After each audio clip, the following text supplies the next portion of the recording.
Good morning, everyone. My name is Anami Bustiluhira, and I am Section B. We assigned to report Chapter 5 results. It's all about Rizal's life, exile, trial, and death. And I was assigned to report Rizal's trial and death. So, we all know that since in grade school, the teachers already introduced us about Jose Protasio Rizal Mercado Alonso Rialanda, or Dr. Jose Rizal, who is him, what he did, what he contributed in our country, why he is a hero, and for me, one of the most I admire about Dr. Rizal for his being a doctor. Because there are two patients named George Tuffer and his adopted daughter, which is Josephine Bracken, na siya po ang naging asawa ni Dr. Rizal. Imagine, they travel from Hong Kong to our country, which is Philippines, just to meet um, Dr. Rizal's in Dafitan for their eye medications. And then, sa Rizal side, he also known as ophthalmologist. He help people nga kanang naisakit sa mata. And my topic is all about trial and death of Jose Rizal.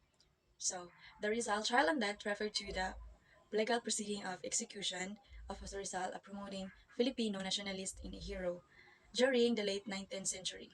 Next is Jose Rizal cause of his trial. So, these are the Jose Rizal cause of his trial. The preliminary investigation began as a 5-day investigation was conducted. So, first steps pa lang na siya katong gi-imbestigahan na si Rizal in the 5 days nagi-conduct.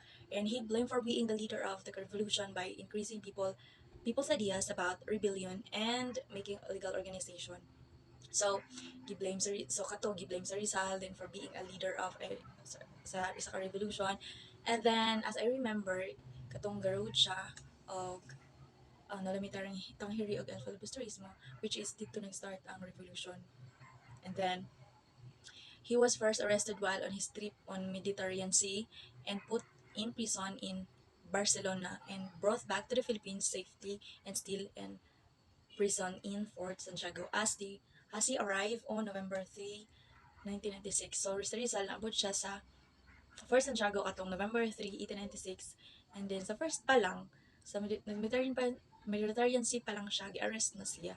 Then gidakop siya ato, then gibutang siya, gipriso siya sa Barcelona, Spain, and then ibalik siya sa Pilipinas. And then mo to gipriso gyapon siya sa Fort Santiago sa Pilipinas.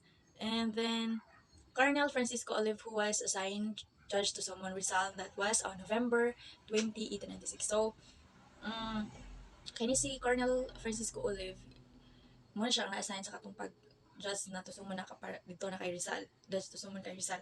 And then, hitabo na siya atong November 20, 1896. And then, kani siya, si Colonel Francisco Olive, isa siya ka Spanish militar. Next is unfavorable trial against Dr. Jose Rizal. So, these are unfavorable trial against Dr. Jose Rizal. First, Rizal was not given the chance to interrogate or investigate his own. So, at first, wala tagayog chance si Dr. Rizal na mag-interrogate or investigate his own. And then, isa po na siya sa unfavorable kang Rizal. He was only allowed to choose his lawyer from a list of young Spanish officers who were not into law. So, si Rizal, kitagaan lang siya or kialaw lang siya nga mopili og isa ka lawyer dito sa list of young Spanish officer nga dili pod gaskwela og law or wala siya nagkuan og law. Then, but in the end, choose Lieutenant Luis Davil de Andrade as his lawyer who once become bodyguard when he first came home. Then sa Rizal, but in the end, ang gipili ni Rizal, which is kanisik Lieutenant Luis Travil de Andrade as his lawyer. And then kanisi Lieutenant Luis Andrade naging bodyguard for ni siya ni Sir Rizal. And then there were two kind of evidence presented to Sir Rizal during the investigations, which is documentary and testimonial. And then kanisi documentary means kaning for example nakay lote then nakay titulo and then nakay titulo which is papers na siya mo na siyang ginatawag og documents. And then testimonial which is kanang nagtestimony sa imuha like naka-testified sa imuha na nag-testify sa imuha. So in documents or in documentary and documents Jose Rizal has 15 documents and he has 10 witnesses for his testimonial. And then Lieutenant Luis revealed that everything and all efforts depend Dr. Rizal, but in the end, Dr. Rizal is still found guilty. So gibotan na ni Luis Navil, na, which is lawyer ni Dr. Rizal, then all efforts to defend Dr. Rizal, but in the end, wala jud gyapon. Guilty gid gyapon si Jose Rizal, which is unfavorable kayo kang Rizal. And then, note that naa si kuan si Rizal kanang naay um, he has a 12 point to prove nga innocence, which is kani siya. First, Rizal was not against rebellion, justified by Pio Valenzuela. Second, no letter consisting of revolutionary elements was addressed to Katipunan was written. Third, without his consent, the Katipunan used his name as one of the password. Fourth, if he was guilty, he could have left the country while in exile. He would not have built a home and would not have brought a parcel of line to put up the hospitals in the Pitan. Then fifth, the revolution could have consulted him if he was the leader. Sixth, he did not deny that he wrote the bylaws of the Liga Filipina, but to make things clear, it is a different organization from Katipunan, the former being a civic association and the later being a revolutionary society. Seventh, after the first meeting of the Liga, the association vanished because of his exile in the Pitan, and it did not last long. 8. He had no idea that Liga was recognized 9 months after. The ninth, if the Liga had a revolutionary purpose, then Katipunan should not have been funded. 10th, in the Spanish authorities found his letter attending and it was become in 1890 his family was being persecuted. 11, he lived a good life in Dapitan. The political military commander and missionary priest in the province could attest to it. And lastly, the witnesses, 12, the witnesses said that if the speech delivered of Doratio Oginkyo's house had been inspired by the revolution, he should be given a chance to confront these persons.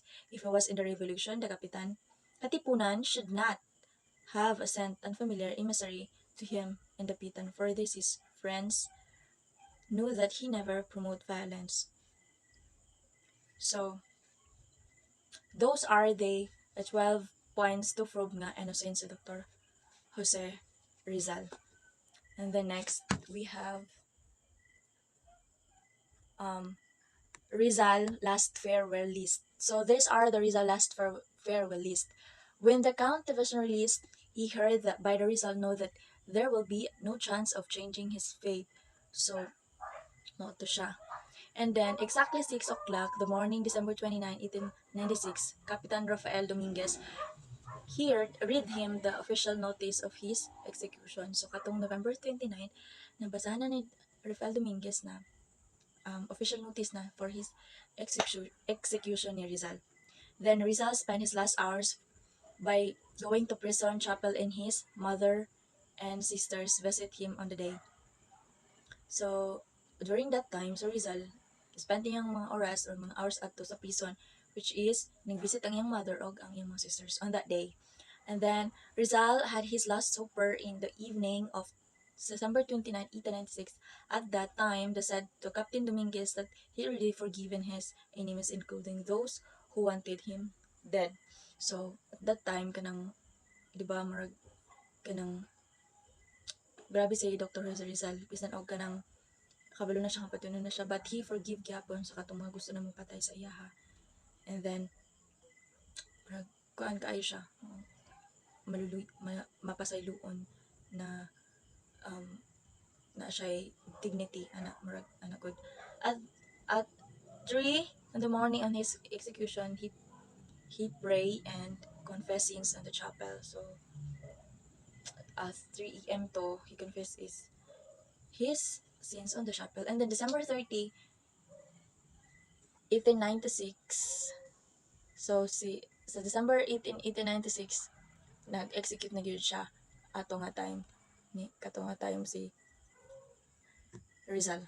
So Rizal Rizal trial look from December 26, 1896, sorry, December 26, 1896 to December 30, 1896. So, in the military court in Manila, Philippines, Rizal was charged with rebellion, sedition, forming illegal cities due to his involvement in the Filipino Revolution against Spanish colonial rule. The trial was um, presided and over by a military tribunal composed of Spanish military officers, um, including General Eulogo Dispojol and the Spanish government general of the Philippines at that time. So, and then motto, the trial was not conducted with fairness or immorality, so Rizal was not given the chance to present a proper defense. Okay, at and the court rely heavily testimonies from unreliable witnesses. So the the prosecution primarily used Rizal's writing, especially his novels, katong No Limitang Hiri o katong Alfel Bastrismo, to incriminate him. Rizal's defense lawyer tried to refuse um, the charge by highlighting the peaceful of intention of his works and his call for reforms rather than armed rebellion. However, the military court ignored this argument, so moto wala gihapon ang wala gyapon siya nihimo. And then on December 29, 1896, Rizal was found guilty, moto siya, and sentenced to death by firing squad. And then um sa pa to? The following day, December 30, 1896, known as um um December 1896, Rizal executed in Bagong Bayan, and also known as Rizal Park in Manila. So his last moments were mark his um, calmness, dignity, and courage before his death. So that um, Rizal wrote his final poem before